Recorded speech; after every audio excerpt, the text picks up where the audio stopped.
led the rallying cry to reopen the cases of DJ Henry and Kenneth Chamberlain. News 4's Linda Baccaro reports on the decision.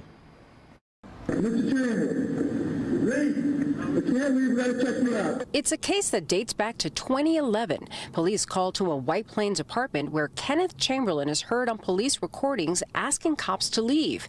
Police saw this sharp knife and a showdown escalated.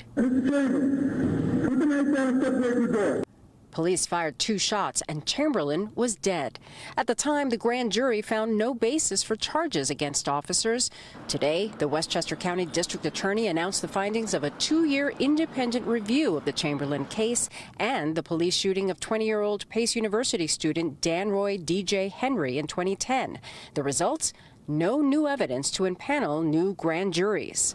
The son of Kenneth Chamberlain, who was a retired correction officer and Marine Corps veteran, says he's still looking for answers. For almost 12 years now, the biggest question that my family has had was, what did the Westchester County District Attorney at that time, Janet DeFiore, what did she instruct the grand jury to consider? Mr. Chamberlain was called a racial slur by law enforcement before they broke his door down and killed him, and that, in my estimation, was likely not considered by a grand jury. The DA at the time acknowledged that an officer was heard using a racial slur. Today, DA Mimi Roca calling for reforms. One of her recommendations certainly was to look at unsealing grand jury, but our only issue there, and why we commend her for that, is that that would be limited to the Westchester County District Attorney's Office under Mimi Roca. So we think that we need legislative change, which would allow for a systemic change. The attorney representing the Chamberlain family says they'll continue demanding justice. Another change the DA is calling for is having an official county agency review cases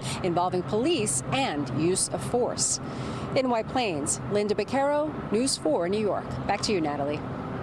All right, Linda, thank you. Tonight, a rare concession in the efforts to overturn the 2020 election for former President Donald Trump. Now, former New York City Mayor Rudy Giuliani appears to concede